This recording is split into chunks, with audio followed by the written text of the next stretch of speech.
Plymouth, Massachusetts! Let's go!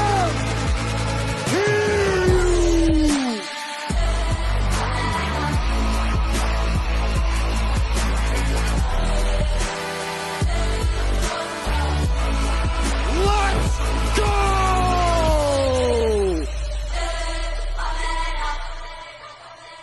Then Plymouth, Massachusetts! Let's go!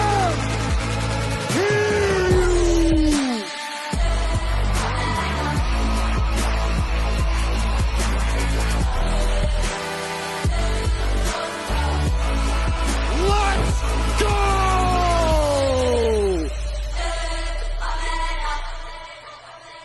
Then Plymouth, Massachusetts! Let's go!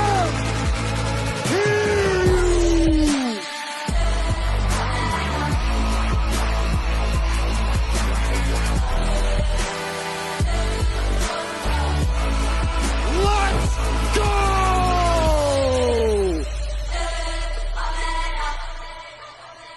Then Plymouth, Massachusetts! Let's go!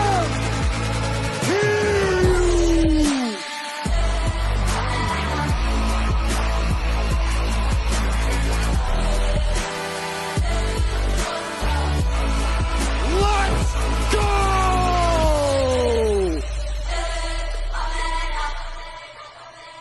Then Plymouth, Massachusetts! Let's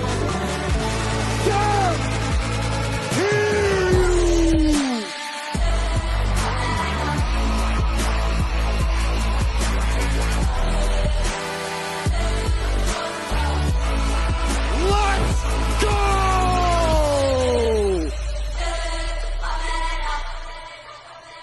Then Plymouth, Massachusetts! Let's go!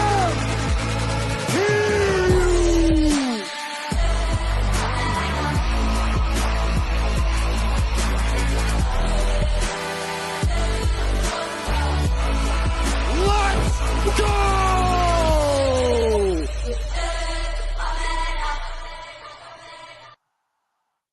Let's go is right. Here we go. We're less than a month away from Fight Fest, and I cannot tell you how excited I am for it. It's been an incredible few weeks putting these fight cards together, but we are locked in. I think we have one or two outstanding fights that we're waiting for confirmation from both sides. But man, these fight cards are going to be incredible. We added, if you missed us on Thursday, I went live with an exclusive announcement that we signed a humongous co-main event for Saturday, Cage Titans 73, with Nick Eldridge taking on Jacobo Apito for the Cage Titans bantamweight title. And I know what you're probably thinking. What's up with Valdina? As I said on Thursday, just to keep you guys up to speed, Valdina is working on a few things in the near future. So, you know, he came to us and basically said, I don't want to hold up the division while I kind of figure out what my next move is. So, you know, let Jacobo and Nick Eldridge fight for my title in the interim. And when I decide what's going on next, you know, maybe I'll pop and take on the winner. So that's kind of the background on that. First off, I applaud Valdina for, you know, recognizing Cage Titans and what we have going on in a big fight festival and you know, offering the opportunity to let the belt kind of live on while he's in limbo right now. But then, you know, it's an incredible opportunity for Jacobo Apito and Nick Eldridge. Nick Eldridge, multiple-time amateur champion. He's already the NEF professional champion. He defended his belt last week, undefeated, complete stud. And, of course, Jacobo Apito, the viral sensation, the blue hair boy, as they've been calling him on the internet. Incredible stoppage victory over Cameron last event. And, you know, he really cemented himself. He was calling for a Valdina fight. There was talks about him in the party. But I think I'm pretty happy. And I think hopefully you guys in New England are happy with what we landed on with Nick Eldridge and Jacobo Apito for that co-main event slot right behind Joe Giannetti and Dakota Bush. And shout out to Dakota Bush and Joe Giannetti having a ton of fun with the lead up to this fight. If you haven't seen already, well, if you don't know already, Dakota Bush's nickname is legit Harry, Dakota Harry Bush. That's not made up. That's not a dig to try to like get under his skin. That's legit his nickname. So Giannetti came up with as you know, Skeletor. He came out with a shirt for this fight with Skeletor with hedge, I think like beard trimmers, and it says, trim the bush. So Dakota's come back with some He-Man Skeletor themed t-shirts as well for this shirt, for this show. So be sure to hit up both fighters and get some cool swag. Support either either guy you're supporting. It's definitely cool to having some fun with it. But yeah, the huge main event now, nice co-main event that slides in right behind it. So I hope you guys are excited. When all three of these guys, Valdina, Eldridge, and Jacobo, all competed at Cage Titans 71. There was already talks when we said, Monday morning matchmaker, who's gonna take on who, and the fans were kind of split on Eldridge or Jacobo versus Valdina. So these guys were going to be playing a round robin anyway. So match them up. Nice co-main event for Fight Festival. What's going on, David Diaz? We talked about David Diaz, his son Diaz Karate up in Lawrence. They're going to be making their Cage Titans debut as he takes on Zach Converse. I'm stoked for that fight because obviously coming from Diaz Karate school background, I'm anticipating some high-level stand-up from David. And as for Zach Converse, this is his MMA debut, but he's had multiple fights in the Muay Thai realm. So, he's a stud stand-up guy too. Trains with Chip Maraza-Pollard. And then now that he's getting into MMA, he's been over with local boy Daniel Gracie. So going to be a fun fight to kick off Cage Titans 73. We're just waiting for Andy. Andy said he's going to be calling in about 8:30. So you got to listen to me ramble for a little bit of time. I hope you guys don't mind. I'll take questions. What's going on? The Ninja Turtle. We got Paul T calling in.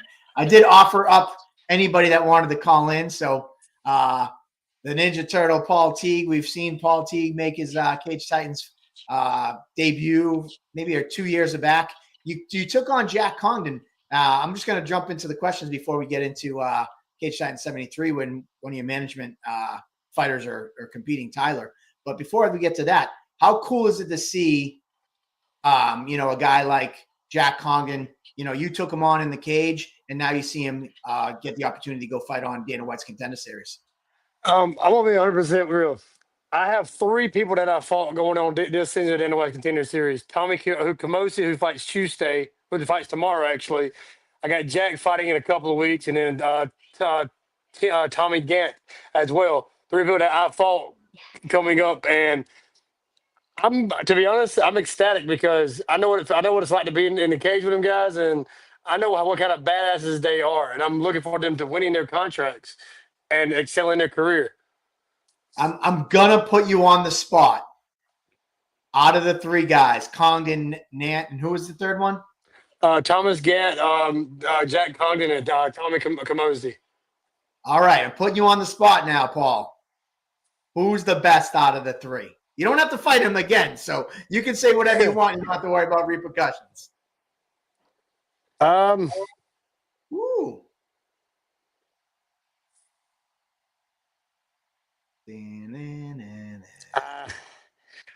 To be honest, that's a hard three because Tommy Gant's got that Olympic wrestling, which was really, really tough for me. Jack's got really good stand up, but I think Tommy's the more well around because he's a black belt in jiu-jitsu and he's also a very dominant striker. So I'm gonna have to say Tommy, man. Tommy Kamosi. All right, cool. I thought you were gonna go with Nant because of his stud wrestling, but I mean, you surprised me with that one.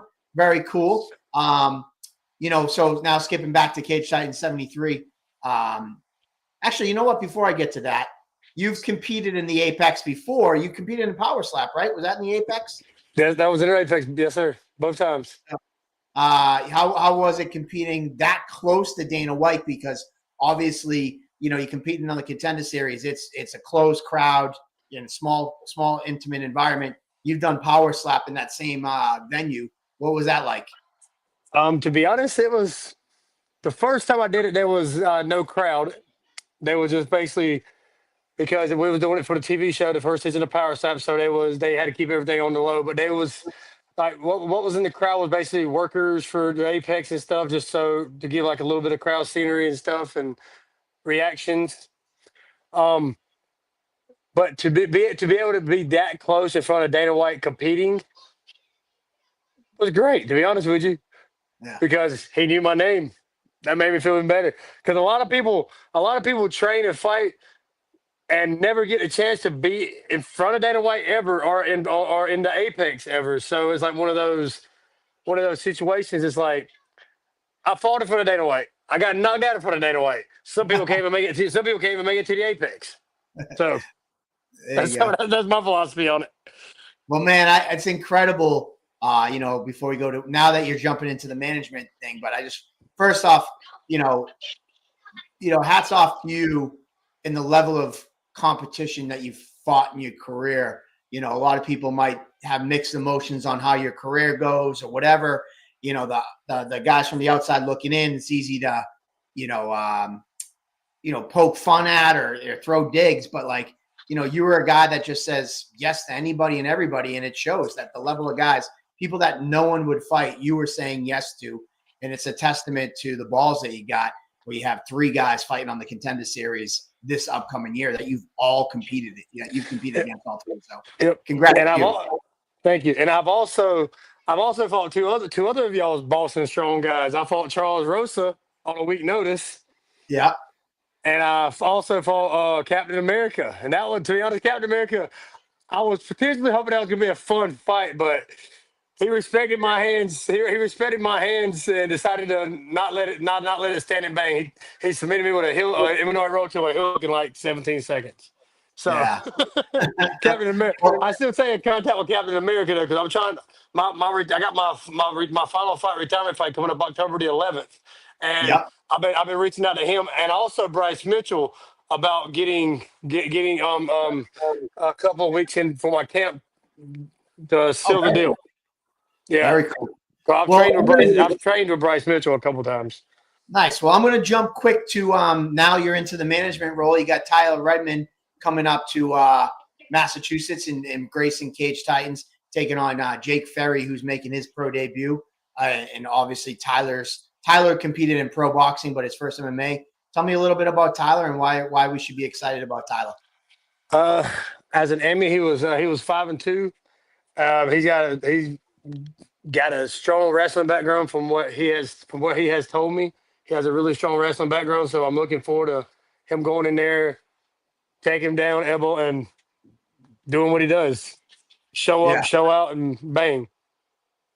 Nice. There you go. And so a great Emmy career. He's taken some time off to do boxing. So safe to say he's got some hands? He's got hands, yes. Nice. Will you be gracing us with your presence out here as well, cornering? I would not be able to do for this fight. We've had about 12 people quit at my job, so it's been really hard. It'd be hard for me to be able to get that weekend off to be able to come. Yeah, that's all right. Well, maybe we'll get you out here again. I know you're growing, you're stable in your management as you're shifting gears to your retirement fight and then life after fighting with doing the management. So maybe we'll get you out here again soon, but one guy to look out for is Tyler Redmond coming to what's his nickname? Does he got a cool nickname like you? Not at the moment. I don't think so. He hasn't said it now. He said it was Tyler Redmond. So all right, not 100% on that one yet. We'll get something cool for him. But either way, Andy's about to jump on at 8:30. Paul, I appreciate your time tonight, and I wish you all the best in your retirement fight. And we look forward to seeing more of you and your fighters coming to Cage Titans in the future. Yes, sir. I appreciate it. Thank you. All right. Thank you, buddy. Peace, man. Right. There you go. So as I said to everybody on my Facebook post, I'll throw it up here as well.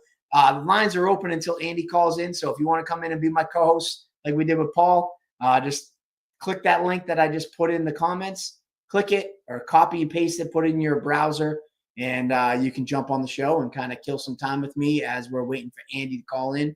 If Andy doesn't get a chance to call in, we'll definitely just kind of break down the card. I'll do a little bit of what I did the other day on our live on Friday. Actually, I got to go to this comment. Nick Fontecchio, if you're still in here, I'm going to go to your comment. Short Sean Strickland. Do I look like Sean Strickland? I don't think I look like Sean Strickland. I heard poor man Dana. I've heard poor man Joe Rogan. I've never heard short Sean Strickland. I mean, I'm not mad at Sean Strickland, but I don't know, man. I don't know if I'm Sean Strickland. If that's who if you're referring to me as short Sean Strickland, I don't know. But hey, who knows? But like I said, anybody right now, I got up in the comments, just grab that little link for StreamYard, throw it in your browser, and it'll pop you right on the show. I'll just bring you in. We can kind of talk some fights. What's going on? The party hour, the party time. What's going on, my man, Joe Penafiel? Good luck. Xavier Cardona. Joe Burnell.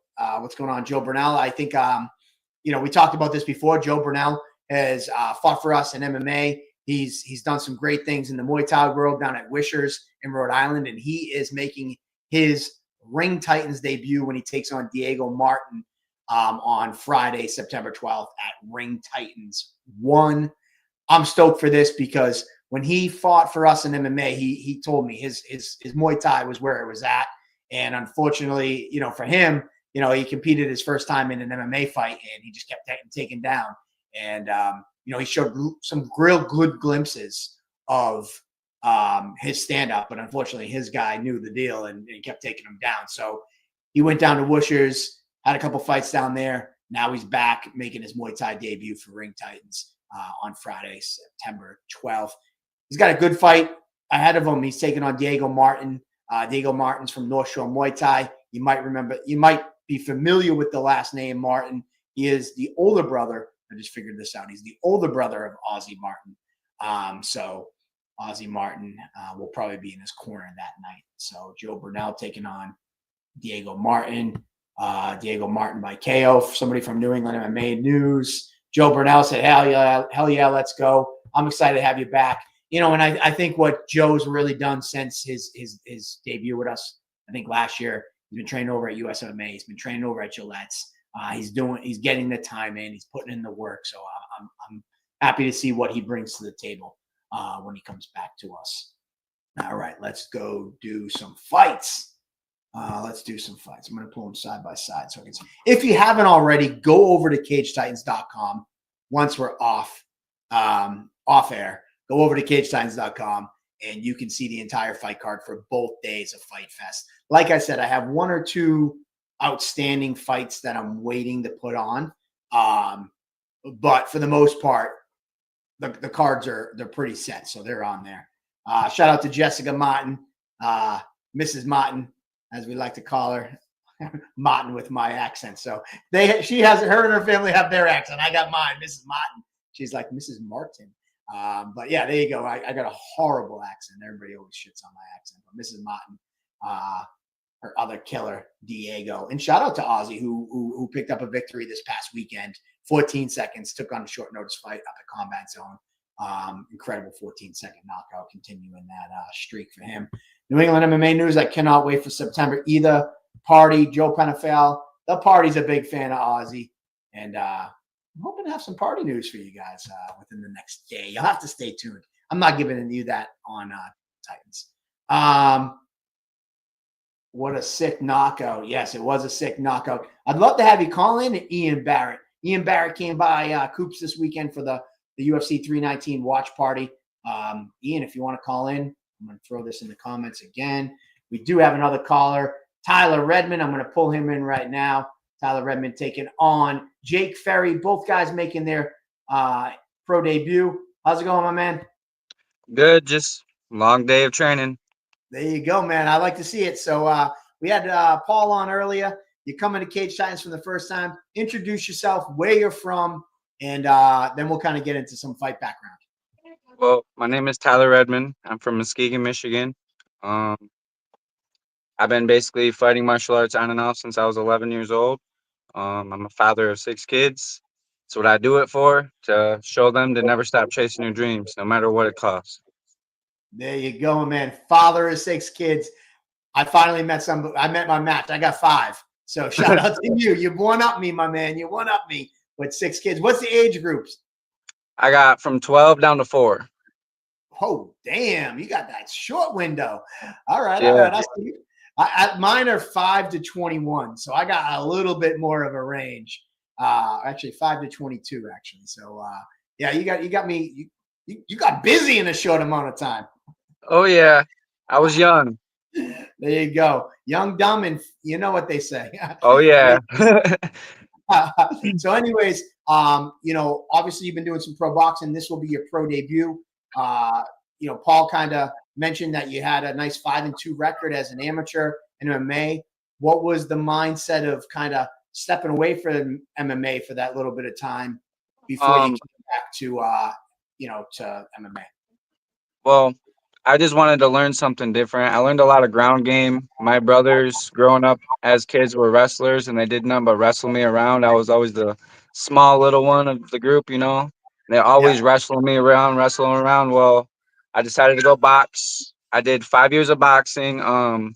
Mistakenly, I didn't do any amateur fights. I turned straight pro. I jumped right in with the Wolves. So it was just a big learning experience for the last 5 years of boxing. It was just great learning experience. There you go.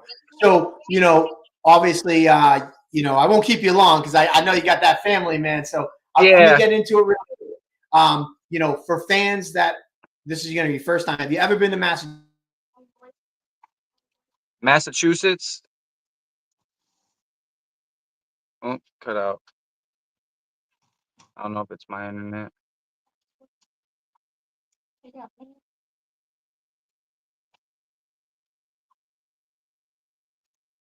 Oh no. Have you ever been to Massachusetts before?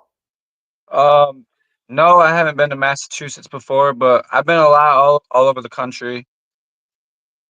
I did a lot of shows in Iowa, Wisconsin, here in Michigan.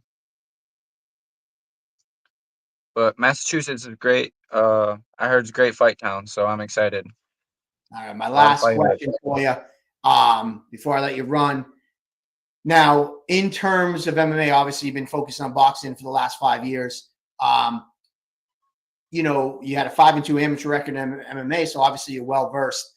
What can fans expect from you when you enter Plymouth Memorial Hall in this showdown with Jake Ferry? Fireworks. I plan to show out. Jake Ferry, I hold nothing against him. I heard a lot of great things about him. He's a top featherweight in his state, I believe. And I just plan on showing who I am as a fighter. I'm not really, I don't know how to explain it. I'm just worried about fighting, man, showing who I am as a fighter, my skill set, my style. Little known fact is I love facing wrestlers, and it's about to show. There you go, my man. Well, hey, father of 6, I finally met my match. Shout out to you, Tyler Redmond, and all the dads out there. It's 8:37, so I know that it is bedtime. So I will let you run. Thank you for calling in, and I can't wait to see you in a few weeks when you take on Jake Ferry. I'm excited. Thank you, sir. All right, my man. Thank you so much. All right, there you go. We got Tyler Redmond, who will be taking on Jake Ferry in his highly anticipated pro debut. Both guys making their pro debut. It is definitely dad hour. We can't talk about dads without talking about Xavier Cardona. Love to get Xavier in there. Dad 365 dad power. Let's go. So I mentioned him on a couple minutes ago. Ian Barrett. This guy's not even old enough to drink. And I told him he's always going to be Peter Barrett's little brother until he shows up and shows out on September 12th. And that's what he plans on doing. I'll tell you this. Cutting a promo is in the Barrett blood. We one-taked his ticket promo. He was super friendly, super outgoing, outspoken, great kid. So you definitely can tell he's taken after his older brother, Peter Barrett. But without further ado, we got Ian Barrett on the show. He's in the car. He's just like Pete. He's in the car on the show. What's going on, my man? What can I say? Barretts are always in the car. We're always moving. There you go. You're old enough now. I'm just happy you're not smoking while you drive and at all. I appreciate that. We're getting it done. We're going to get on here. We're we're gonna chat some shit in true Barrett fashion. We're gonna have some fun, and September 12th we're gonna have the real fun. It's gonna be a good night. Yeah, absolutely. You know, in your ticket promo, you mentioned that no one's finished Brendan Martin. That's right. And you intend on being the first one to finish him. Yeah, so September 12th, I'm gonna come in. I'm gonna be on the front foot the whole time. It's gonna be straight gas from beginning to end, and eventually he's gonna crumble. I'm gonna hit him with the right hand. He's gonna fall. It's gonna be a good night. There you go, Barrett prediction. I told you guys, this guy, he's cut from that same cloth. Absolutely. So, you know, let me ask you a little bit. What is some things that you've learned from Peter and Max as well, a longtime Cage Titans fighter, that you intend on bringing to Cage Titans? I've learned the true importance of confidence. You got to trust yourself. You got to trust coaches. You got to trust all the work you put in. I'm going to come in there with my coaches behind me, and I'm going to just go out and I'm going to do what I know I'm bound to do. I've put in the work. I've been training as hard as I can for the past 6 months. I'm going to come in there, and it's all going to pay off Friday, September 12th. Nice, man. I told you guys this kid knows how to cut a promo. New England MMA News says, I want to get Ian for an interview soon. So you're Ian Barrett. Tell us how to find you. You guys can find me on social media, Ian Barrett 3 on Instagram. If you go on Cage Titans or Ring Titans, I'm pretty sure we've collaborated on a couple posts, so you can find me there. Absolutely. So let me ask you a question. Somebody else, Joe the artist, said, I love the confidence and visualization of the win. You know, tell me what you know about your opponent. Do you know much of anything? And kind of what the mindset was when you accepted this fight, because this guy's had 4 fights before. This is your first fight. So tell me a little bit what you know about him and kind of what the mindset was when you accepted the fight. Absolutely. I mean, we know that he's got a lot of experience. He's, like you said, he's 4 fights in. Every fight's gone to decision. So, like you said, he's got 36 minutes of ring time. I've got 0. But with that being said, like I said, I've been training. I've been doing all the right things, and I've got some of the best guys in New England around me. And I know that with those guys in my corner and with the preparation that we're putting in, I know that I'm in the right hands. I know that I'm going to be in the right spot at the right time. I'm going to put him in positions that those other guys he's been facing haven't put him in. We know there's some spots he's uncomfortable, and we know that there's some things that I think that I'll capitalize on pretty early. So, like I said, we're gonna do exactly that. I'm gonna be on the front foot the whole time, and we're gonna put him in those spots that he's not comfortable, and that's when it's gonna end. Nice, man. I love the confidence. You know, going back, you know, we talked a little bit on Saturday at Coops. You know, you were only 4 years old when we started Cage Titans back in 2010. Right. You mentioned that you think your first ever Cage Titans was at the age of 5. What's it been like watching your brother, you know, Peter, kind of grow?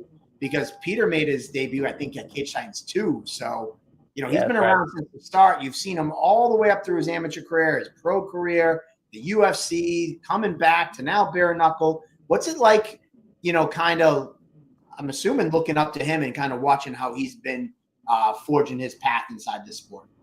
Right, absolutely.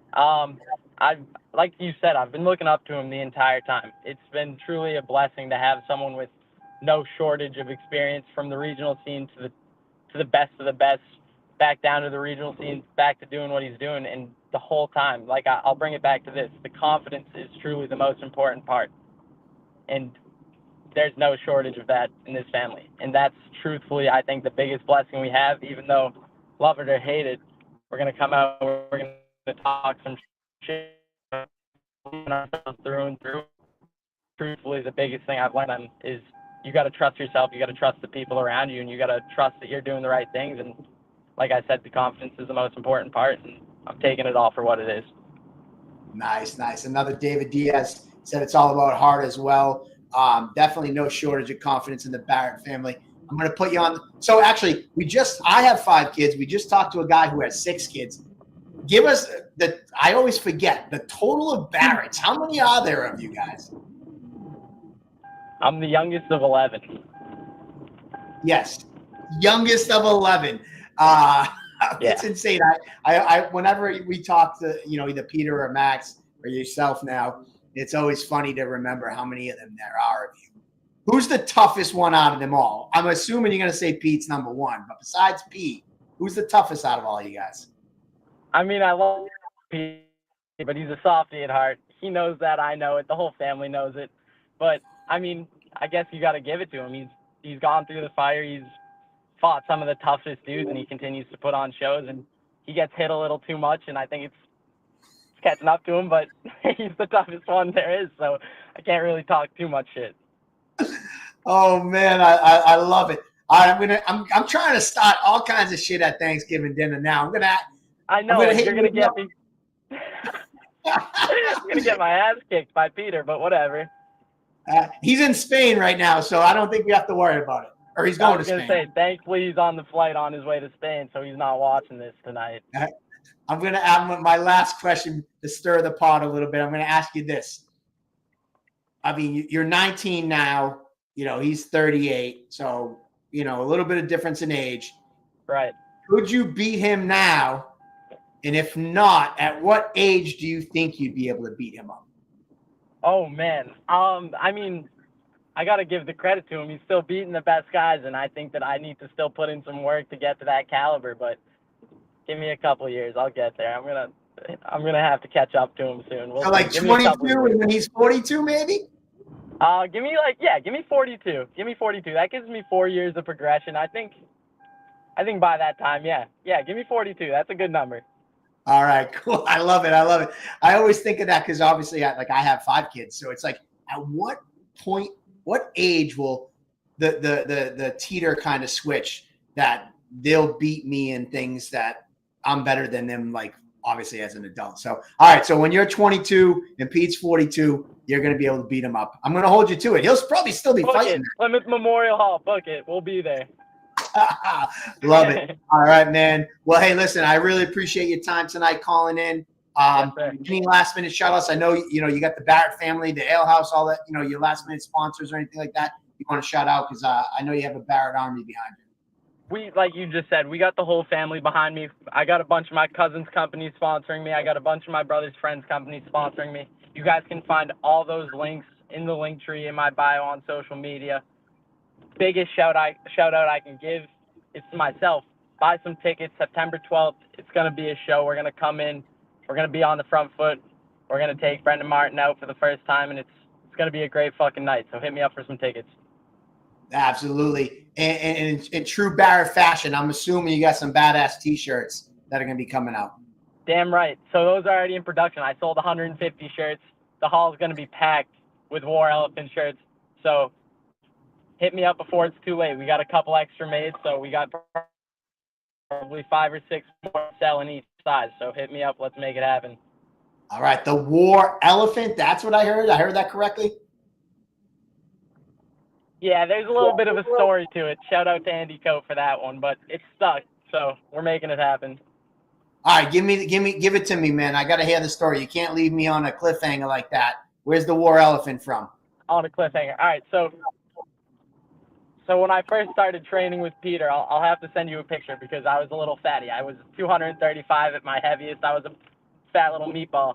And the first ever pair of Muay Thai shorts I had, there was a slate of War Elephants on the front, and Andy Cote, my first time ever down at City Odd Tong, called me War Elephant. It stuck a little bit, and then I came down back at the beginning of this camp to City Odd Tong for some Monday night marathon sparring.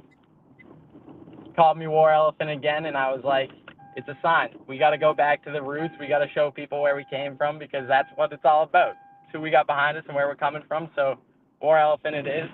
Made some cool merch, sold a bunch of shirts. We're making it happen. All right, I love it, man. War Elephant. So there you go. Ian Barrett, the War Elephant. Make sure you hit him up for tickets. Ian Barrett 3, I think he said on Instagram, and Ian Barrett on Facebook. Even though he's a young kid, he's still on Facebook. Usually only old people use Facebook, but he's still on Facebook. Gotta make it we'll hit him up. Definitely hit him up. Thanks for calling in. Drive safe, and we'll see you in a few weeks. Yes, sir. Thank you for having me. Can't wait. All right, brother. There you go. We got Ian Barrett, the War Elephant, and in perfect timing, Andy is in his home studio. What's going on, Andy? Not much. Crazy, hectic day. Sorry for being late. was able to catch some of that with the War Elephant. Got this crazy lug behind me. But yeah, what's going on? We got the full card. You releasing it fight by fight tonight? What's the agenda? I mean, I don't really have an agenda. When I just we had Paul Teague on, who's dude. A cool fact about Paul Teague. Obviously we remember him, the Ninja The name Turtle. from the past, yeah. Yeah, man. So I put up, because I knew you were calling in later. I threw it up on Facebook. Anybody wanted to call in, and I'm going to throw it up again if anybody wants to call in. He has the link in the comments. But Paul Teague called in, so he has a management crew now, and he's actually managing Tyler Redmond, who's scheduled to fight Jake Ferry in Jake Ferry's pro debut. But Paul called in to talk a little bit about his fighter, as well as I got the chance to ask him some questions about Jack Congdon, who's fighting. He fought, and now he's fighting the Contender. Fun fact, Jack Congdon, how many people do you think that Paul Teague has fought that are fighting this season on the Contender Series? 3. Jack Congdon won. Huh? Jack Congdon won. I have no idea who else.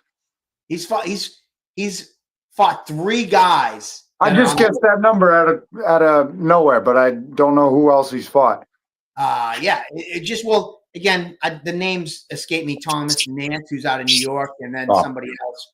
But either way, it was just incredible. I'm asking about Jack Congdon being like, hey, you fought a guy who's fighting on the Contender Series. Like, actually, I fought 3. And I was like, oh, shit. And I was like, okay. That talks about the caliber of guys he fights. And, Paul Teague's a guy that's fought anybody anywhere. And, he's also fought Charles Rosa. It's a testament to his balls. It's just incredible to hear him talk about how he's fought 3 guys that are on this upcoming season. But anyways, we had him calling in. Then Tyler Redmond called in from Michigan to introduce himself to the Cage Titans world. And then, as you just kind of caught the tail end, Ian Barrett, who we saw at the watch party this weekend, call in. And I got to tell you, man, we said it on Saturday night when we saw him at the watch party. The vibes of Barrett are strong in that one. Oh yeah.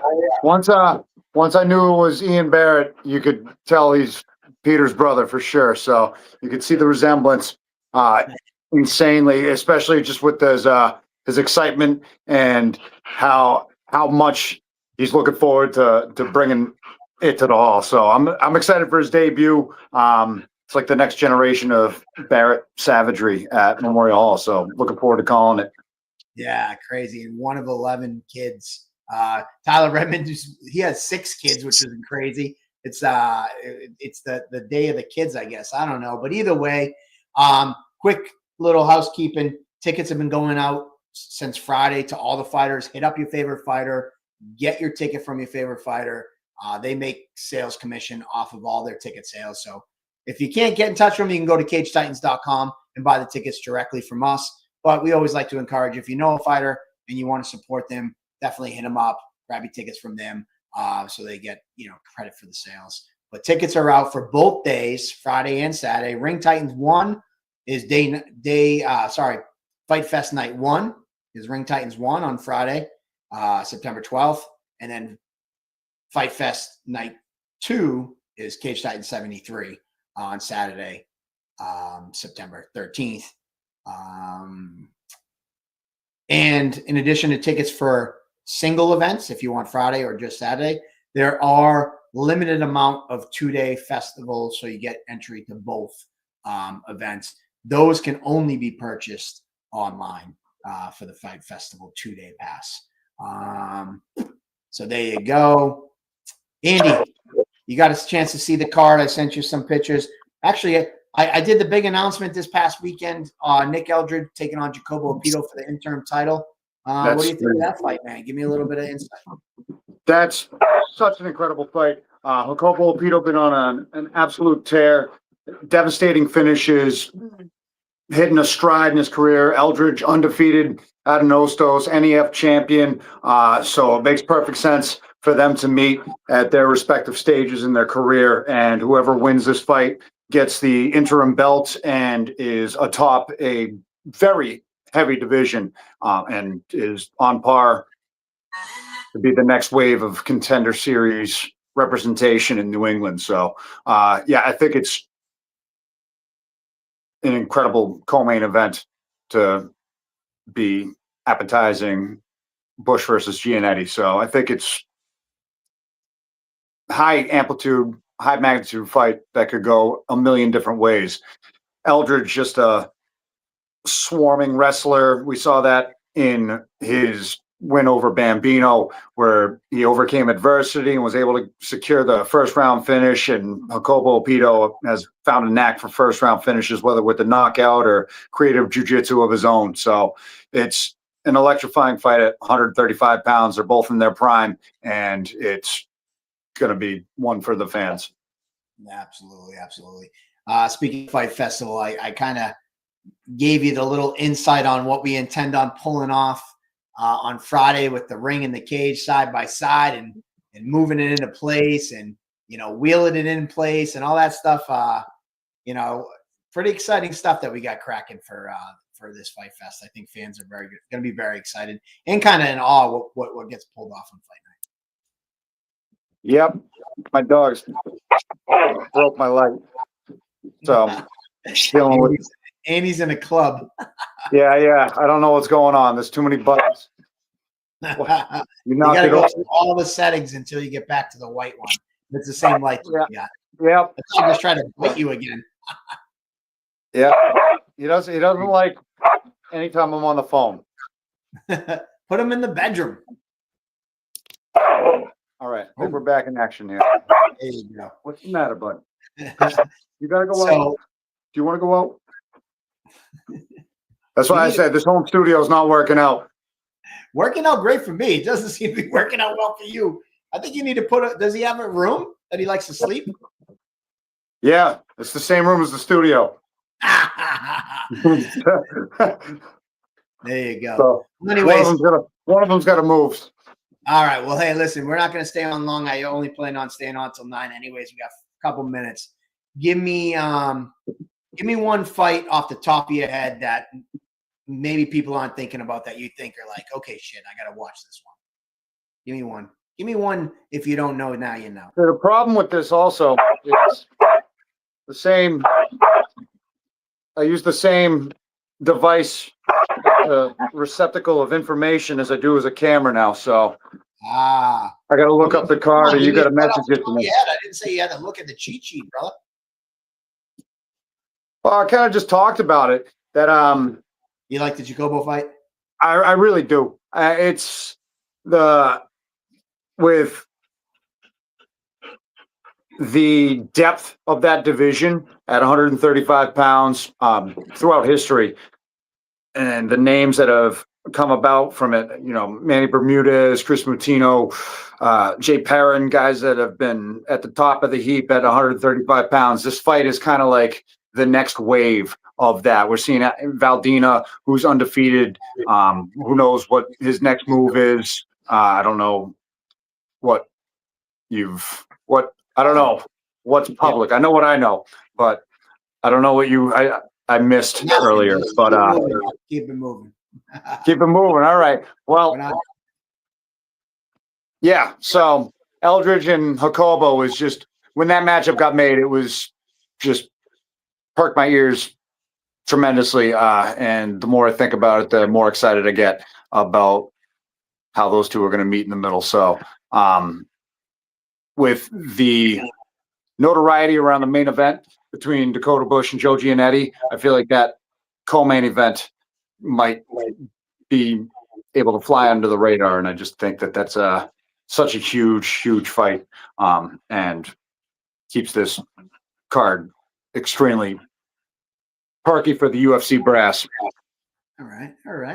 I like it. It's hard to say if you don't know now you know about a co-main event though, but I'll give it to you because you can't really get.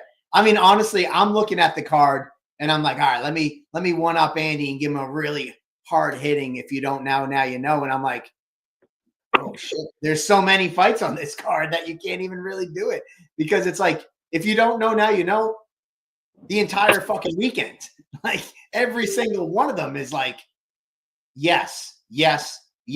I'm looking at Cage Titan 73, for instance. And at first, I was like, all right, here we go. And I don't know now you know. Gianna Panisi from Gate City. Nuri Secure has told me how hard it's been to get her a fight. No one wants to fight her. She's a grappling wizard. It's been a long time that they've been trying to get her a fight. So I'm like, all right, cool. This is a girl that we should have on our radar. She's taking on Erin Johnson, War Baby. It's like everybody knows War Baby and everybody's excited. Everybody's talking about War Baby. So it's like, well, I guess you kind of already know about that fight. That should be a banger. And then I started looking at Calvin Dalton and Matt Martinez, and I'm like, okay, that's a banger and a half. I'm like, all right, let me go to Tyler Bork and Noah Sklammer. And I'm like, yeah, that's a banger. I don't have to sell that fight. Then I'm like, 2 undefeated girls and Alicia Palmer and Alyssa Totoro. I'm like, they're both 2-0, both undefeated. I don't know. I guess the only 2 debuts on Cage Titan 73 will be Rafael Maya from Back to Basics taking on Mark McKay of Lozon MMA. So I guess that will be my, if you don't know now, you know, fight to look forward to. Rafael is a white belt, but he was a 100-win wrestler in high school at Excel. I think it's Excel Academy or whatever it is. But he was a 100-win wrestler in his high school career, an absolute stud on the mats. And he's coming to us from Back to Basics. One of 8 guys fighting from Back to Basics. So you know the vibes are high in that gym. And he's taking on Mark McKay, who's training out of Lozon's. And this kid was a high-level baseball player, and he was pursuing a career in baseball. He's also a Plymouth North graduate, so he's right here in Plymouth. He's actually the cousin of Joe Lozon. I don't know if that's public knowledge, but I just gave it to you anyways. My bad if it wasn't supposed to be public knowledge. But he's a little cousin of Joe Lozon. And this kid's a high-level athlete that competed high-level in baseball. And now he's making the move to MMA. So that's a fight that 2 0-0s, but I think they're going to both be high-level 0-0s that you guys will be excited for. Yeah. Also, as I'm looking up the card, I'm kind of excited for the debut of Zach Converse as well. He's been lurking in the wings for a long time, and making the MMA debut against David Diaz, opening up the card. You know, a lot of top-heavy fights between the amateur title fights and the professional card. But opening up the card, it's going to be bangers out the gate. Absolutely. And actually, before you got in there, David Diaz was in the comments. And I talked a little bit about this. I mean, David Diaz, his dad owns Diaz Karate up in Lawrence. So clearly this kid, his son's name is David as well. Clearly he has been a lifelong karate guy if his dad owns a karate studio. So you got to assume that his stand-up's great. And as for Zach, though it's his MMA debut, he's competed many a times in the Muay Thai realm. In addition, he trains with Chip Mirazapol, one of the hands down the best striker in New England and the world in his weight class. He's the world champion for WBC in Muay Thai. So yeah, man, I mean, that fight should be pretty good as well. So yeah, definitely a great one. Yeah, it is so much to choose from. If you don't know now, you know. We got like 50 fights over the course of 2 days. So Xavier Cardona said Xavier Cardona is anyone. So the call's out 145. Xavier Cardona is looking for a dance partner. And listen, Xavier brings it each and every time. Xavier, tell him what you're looking for. You look for MMA or Muay Thai. And let's see if we can maybe slide you in. There's always room for Xavier Cardona on the card. That kid's, that man is incredible and always high entertainment value whenever he brings. Remember his fight? Remember the Muay Thai fight at the beginning of the year? He just drops his hand and letting the kid tee off on his head. Pure madness. So yeah, so we did a little bit of don't now you know. Talking about the Muay Thai fight card, Andy. We talked about Joe Burnell taking on Ozzie Martin's older brother, Diego Martin. We got a couple debuts. We got Ian Barrett. We got Brian Russell, who you competed against his dad, DJ Adam. DJ Adam Russell has been with Cage Titan since 2011, probably our longest tenured guy. His son is making his debut, taking on Josh Maurice out of Daniel Gracie, Plymouth. So it should be pretty cool. Another cool little fight with some ties. You got Peter Barrett's little brother. You got Brian Russell, who's Adam Russell's son. Brian Russell, also another connection. He went to high school with Mark McKay, who we just talked about. So Plymouth North is being repped on this card by two recent graduates. Brian just graduated last year, Mark 2 years ago. Yeah, and Brian, has a wrestling pedigree, has been training a long time. Fought his dad, Adam, long ago. We had the Muay Thai Fight of the Year back in 2021 or 2, whichever year. 21 it was. So the next generation of Russells is coming through, and, he's dusting off the Muay Thai gloves and throwing the fisticuffs and the shins, and he's looking trim at 165 at this catch weight. So I'm stoked for that debut. And Josh Mraz, don't know where he's fighting out of. I just have his name right here on the website. He's fighting out Daniel Gracie. So all right, so all Plymouth representation there. It's going to be heated in that building right there for that fight. So I'm beyond excited for that for a multitude of reasons. What's funny is so we went and dropped off tickets to Brian. He works at Geller's Ice Cream, like literally right up the street from my house, and I took the kids there. And then talking to him, but he's 19 years old, and like I just said with Ian Barrett when he was on, he was 4 years old when we started Cage Titans, and it made me start thinking. I'm like, in 3 years, people that could be fighting for us weren't even alive when I started this.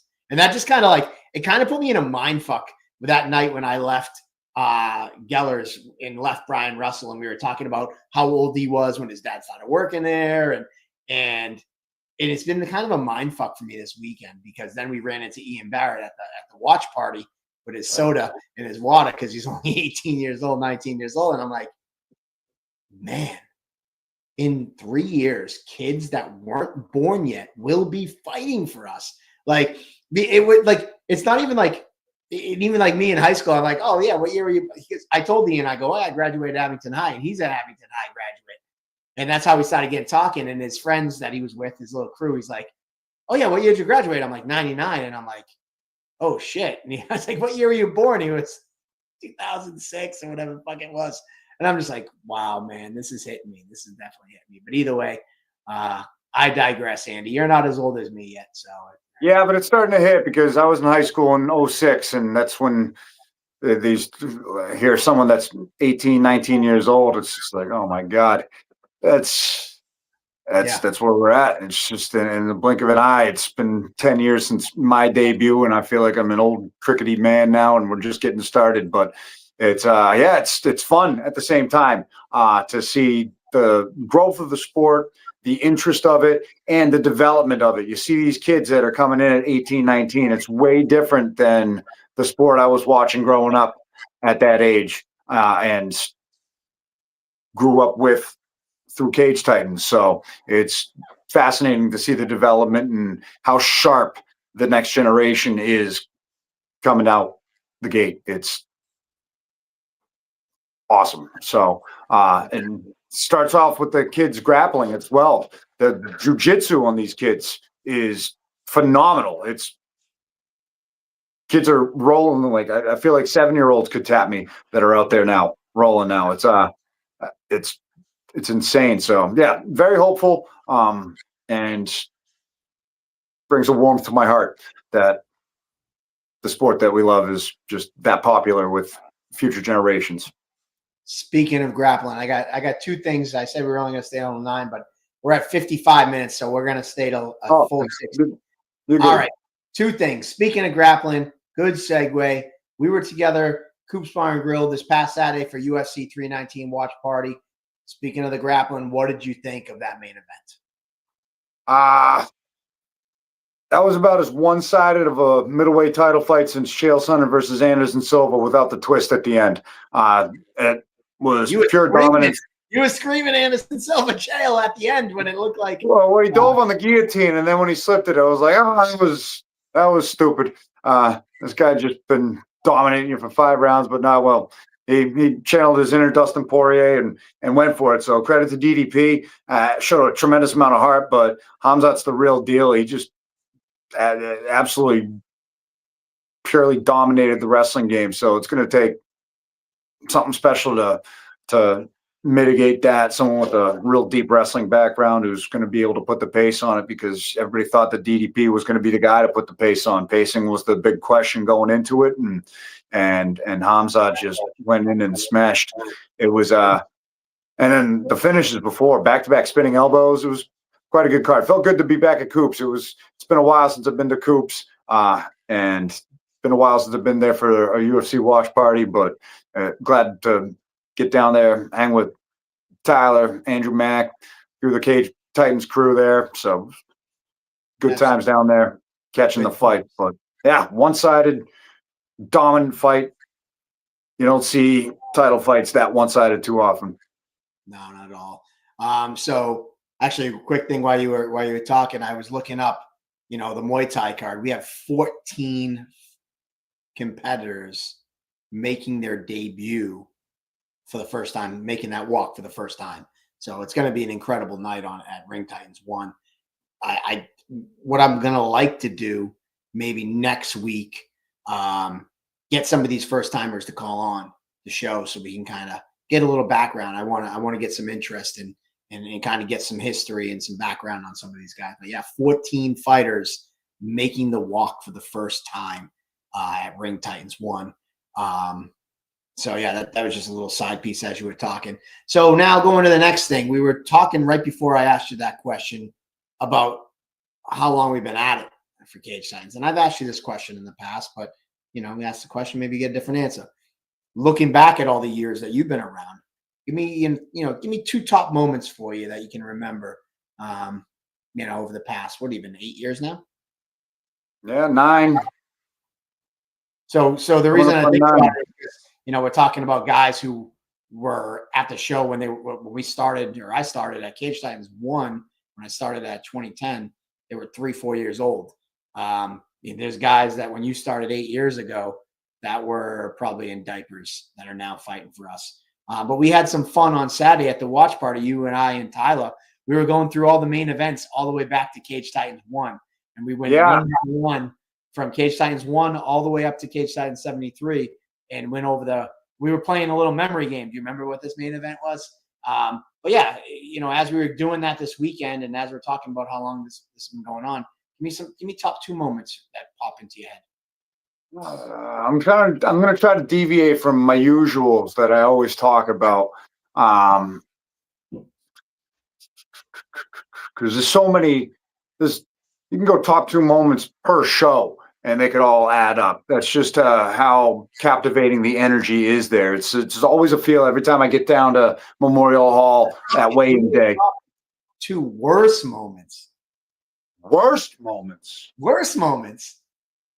If you say getting yelled at by me, I'm going to kick your ass. No, that's not even close. Andy always likes to remind me I've yelled like twice in my life, and one of them was around him, and he always loves to remind me that I yelled twice.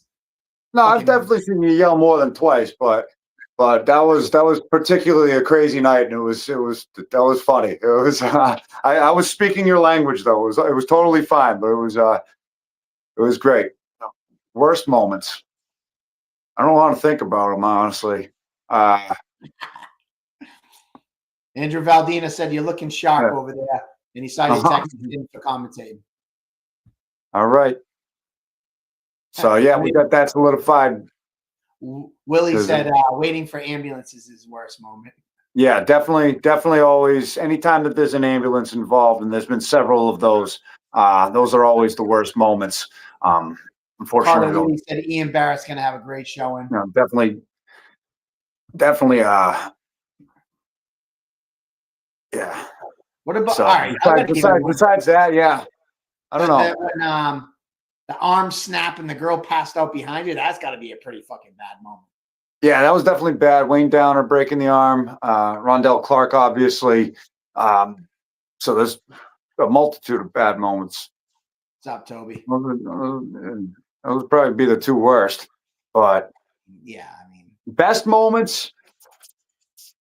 I don't know. Define best. Define best. It's such a vague. it's such a vague that's such a vague question because the lady passed out when Wayne Downer broke his arm, and that that was an unfortunate end of the fight. But another time someone passed out. I guess this one.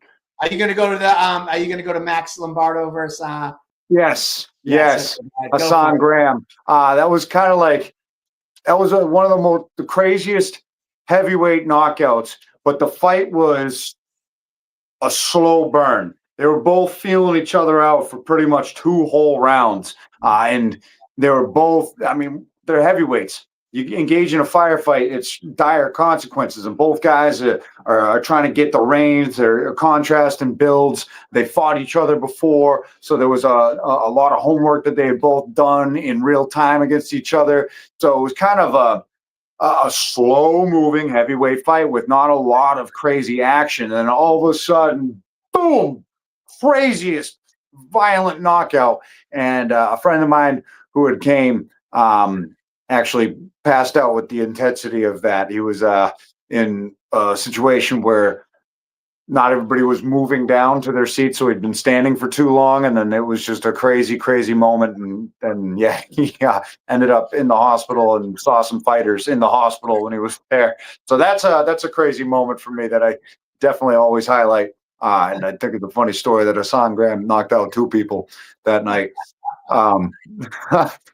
It was crazy. When Andy told me that story, I think the following week on Table Titans, before we went on air, he's like, "Dude, I ran into my buddy," and he's like, I asked him how much fun he had at the fights, and he's like, "Oh, I went to the hospital." He's like, "I passed out from watching that knockout." It was that's pretty wild. This people in the crowd are passing out from what they're watching in our. I think he had it was like a blood sugar situation. It was something different, but it just coincidentally, but listen, yeah, never let the truth get in the way of a good story. I understand. I was going to tell you that, Andy. I was going to tell you that, but I was also going to say he could have been covering for himself. He could have been like, "Oh, I had low blood sugar. It wasn't because of that." And the truth is, it was because of that. So it could be a little both. What's up, Josh Poparlant? Josh Poparlant fought at Cage Titans 2. He was saying, and it's come. He fought you. He had fought me. He fought me. Fun story. He was actually supposed to fight Johnny Cupcakes. And at the time, I only had 1 pro fight. Johnny had 10. So the commission was like, "No, that matchup can't happen." And my opponent fell out. So Josh ended up switching, and me and Josh fought. It was my second pro fight down at Reality Fighting, actually. Great, good time, good memories. There's so many other top moments. There's so many tough stories, but yeah, Bopey, yeah, and he's fun. Didn't you have a little thing going where Johnny and Kinhu? Yeah, he fought Kin Moy in Kin Moy's pro debut. But so yeah, actually, so basically Johnny was gonna fight him, but Johnny gave him up as an opponent so I could fight, because obviously I couldn't fight on my own show at the time. It was 2013. And I couldn't fight on Cage Titans. So the deal was, all right, Johnny would give him up so that I could fight him. But then I had to rebook Johnny and Poparlant for Cage Titans. So I ended up fighting Josh in January. And I think our next Cage Titans show, he ended up fighting Cupcakes. But yeah, he's fought Cupcakes, Kin Moy, couple guys. But yeah, man. So yeah, fun times. Yeah, it is funny because as you sit back and you think about all the crazy times, I'd love to have a guy like Valdina. He probably would talk about his fight career, but outside your fight career, what's a memory that popped out to you? That a top memory, kind of funny memory or top memory or things like that. I think we're to the point now you can categorize the memories. What's the top 3 fight memories? What's the top 3 behind the scenes that nobody sees types of shit? Remember when we got the lighting truss? That was a crazy one. Yeah, that's up to this. Those ones. There's so many of those ones that'll never be seen. Like we always talk about the days where we actually had the time to sit down at Texas Roadhouse and have a steak I'm going to after show weigh-ins. And now those days are long gone. We don't have that weigh-in meal. It's just there. It's go, go, go. It doesn't stop. Yeah, I'm going to show a cool picture because I think this is the kind of like some of the stuff that we've done behind the scenes. Let me see if I have it still. So back in the this is a funny one right here. This is us in the back after a show. Remember that? Is that you passed out? Yeah, we're in the middle of talking, and I just all of a sudden you guys took a picture of me because I just fell asleep mid talk. Yeah, that happens. Yep. And then this is probably my favorite one. It's happened a couple of times. Don't let I don't OSHA know. say The other thing you want to tell the other favorite post-fight memory of? No, I don't know what you're gonna say, so you can't say it about me. So here's one. If you guys can see, I'm gonna zoom in. Definitely not OSHA approved. That's me riding a forklift 25 feet in the air. This was before, actually, I don't know if I want to tell you when it was. Actually, statute of limitation. This is when we were going to do, the first time we had a lighting truss was we did a combo show on Access TV with CES, and Access TV had all these requirements for lighting. So we had this lighting truss that we had to get. I can barely see that thing, so it's there we go. So we had this lighting truss that we had to get. Blacked out. Yeah, I know. I shut it off. But we had this lighting truss that we had to get, and we got the wrong things to put them up.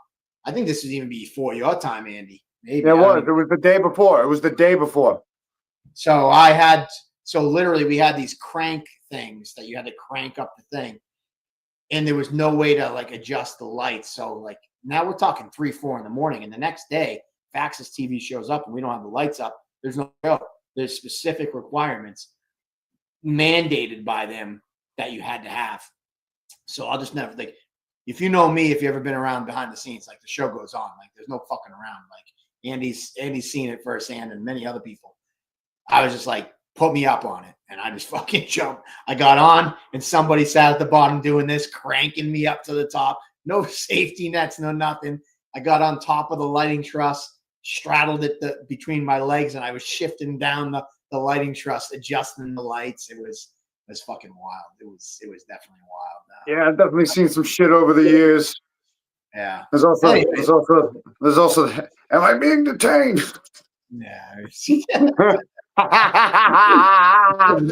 Stories like that tonight. That's another episode. You know, when I'm long done with all this, I've always joked around. I'm gonna write like a little book of like all the crazy things. And also like this guy was always a pussy and he never would take fights, or these guys would always take fights. Like I'll give the dirt on like who's the real guy and who's you also said and there's many witnesses who've seen you get choked unconscious and then wake up saying, "No, I didn't go out." One time. One time. Okay. One time. Anywho, good time. We all get choked out once in our lives. All right. Oh, what happened? There you go. Maybe not, but anywho, we digress. We're just going on crazy tirades. No, now I got to tell the story. You literally got choked unconscious in a pool. Was there alcohol involved? You be the judge. The pool water made you come to. You popped out of the pool. Said, "See, you could have choked me out." Oh man! All right, now I'm going to tell the story. Now, screw it. I choked out Richie Santiago. And he was like, oh, blah, blah, blah, like yada, yada, yada. So I said, you can put me in a dead rear naked choke. And you're such a pussy. You couldn't choke me out. And so I let him strap it in.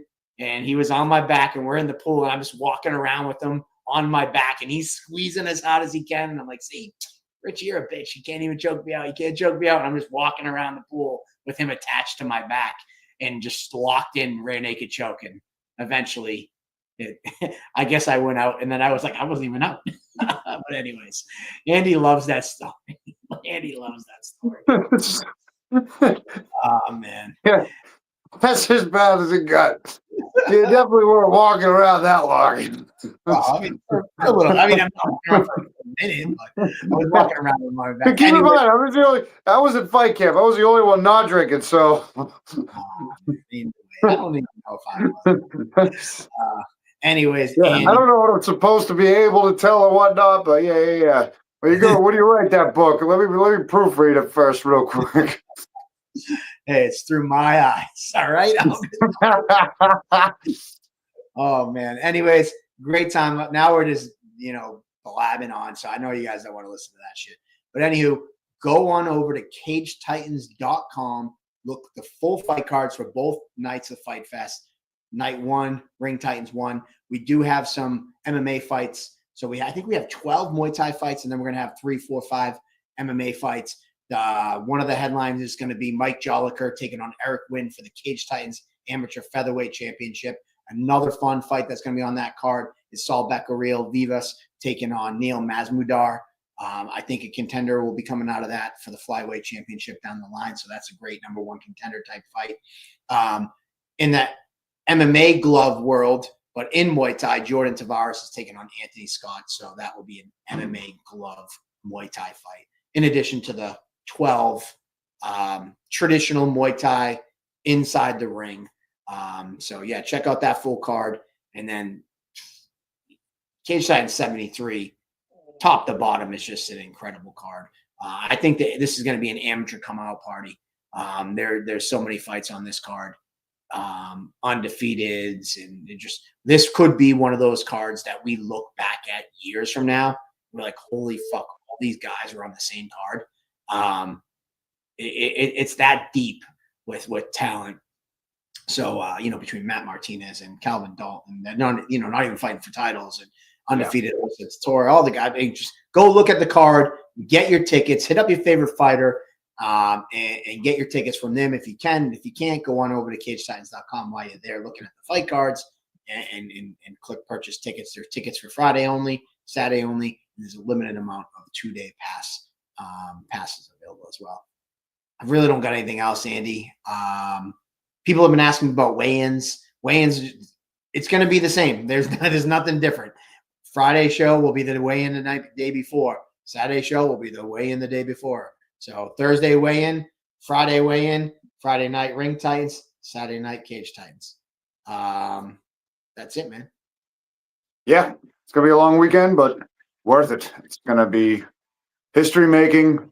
You did go over the logistics of the ring and the cage earlier. We'll go over that. Yeah, we're gonna break down the ring at intermission and then have the cage on wheels and wheel it in and drop it. It's gonna be. It should be a spectacle in its own. Exactly. That is going to be something to behold. Just the shift. Both set up is going to be crazy. Like the ring with the lighting truss, with the cage behind it. It's just going to be an incredible spectacle that I'm excited for you guys to see. We were going to go, but what Willie thinks, Will O'Fonnell, Marty Navis going through the cage was crazy.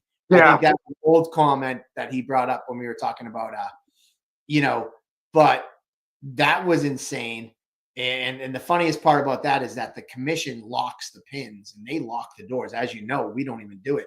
That was the first time we ever bought a cage. For the first 6 or 7 years of Cage Titans, we rented. And I bought a cage in December. It got delivered 2 weeks before our January event. We were so excited about it. We set it up ahead of time and in a garage, and then we set it up on fight night, and everything's going well. In fight 7, bam, Marty Navis and goes through the cage. The door just friggin' swings open when his opponent shot a takedown on him, and holy fuck, it was wild. Both guys were okay, but yeah, that was a crazy thing. And as you know, like if you've been to a show, we don't even touch the doors, and come to find out. The fucking lady one of the commission members forgot to put one of the pins in, and they flew out the door. And then actually she sued, and it was like, no, you didn't put the pin in. Who are you suing? That you didn't do your job? But anyways, I don't even know if I should have said that, but I think the statute of limitation, that's the word for today. It's long gone. Yeah, that's been the theme. That's been the theme. But yeah, no, that's That was incredible. That- No one ever that's- fell out of the that's- cage ever again. that'd be a fascinating psychology study. Suing someone because you didn't do your job. That doesn't make any sense. Yeah, sometimes things don't make sense. But anyways, it's the world we live in today. It's just the reality of the situation. But thank you guys. Thank God for fist fights. That just seems like it's just always just no bullshit. Just and we Thank got you, plenty of them. Thank you, Paul Teague, for calling in. Incredible that you have 3 past opponents fighting this season on the Contender Series. Good luck in your retirement fight that's happening in October, and we look forward to your stable mate. Now that he has a management company, Tyler Redmond making his Cage Titans debut against Jake Ferry. Also, shout out to Tyler Redmond, who after Paul, he called in and gave us some background. He was 5-2 as an amateur. He's taken the last 5 years off the box to kind of work his hands because he was a wrestler at heart. He's been working his hands in the boxing realm as a pro boxer. Now he's coming back to MMA. He was 5-2 as an amateur. He's a father of 6, so he won up me. So shout out to Tyler Redmond, and thank you for calling into the show, coming to us from Michigan. And then next up was Ian Barrett. He called in, one of 11 of the Barrett squads. He's the youngest of all the Barretts, and he will be making his Muay Thai debut. Ring Times 1. Ton of confidence, ton of charisma. Looking forward to the next level of Barretts come in. And he did say he's 18 or 19, in 3 years when he's 22, that will be the age where he'll be able to beat up his brother, Peter Barrett. I threw that at him. I said, I'm going to stir the pot. You can't beat him up now, but at what age? He goes, give me 3 years. So when Pete's 42 and he's 22, he said he can beat him up. So we're going to put that on at Plymouth Memorial Hall. So yeah, that's all the guys who called in. Thank you guys for calling in. It's always fun talking to other people. And Andy and I will be here next week. What are you playing this weekend, Andy? Nowhere. I got a stepbrother. One of my stepbrothers getting married, so I got a wedding rehearsal and a wedding that I'm in. So that's going to be the bulk of the weekend. But following that, I'm going to be at Main Street, and then I'm going to be Main Street one more Saturday in August. I think I'm back there in September for a bit, barring fight week, and then closing out the month in Rhode Island at the Tap in Cumberland. So that's the only music gigs that I got coming up, closing out. But yeah, had a great weekend at Main Street and a couple spots in Milford around here. So yeah, it's life, boring, but Well, I think that's it, Andy. yeah, that's it. There's nothing more to talk about. That's it. There's so many fights to study, a lot of debuts. So looking forward to catching up with some of these debutants and learning some background on them. And as the fight cards have been completed, it's time to do some homework on a shitload of combat action. So gonna have a lot of fun at Fight Fest. And David Diaz, he said he wants to call in next week. Absolutely. Once again, I'll put the link in the comments when we go live. So the link is fresh every time we go live. So there's no link to give you today, but next week when we go live, we'll throw the link in the comments. You and your son can call in, give us some background. We'd love to hear about it and get all the fans excited about you making your son's first walk to Cage Titans. Hear about the studio up in Lawrence as well.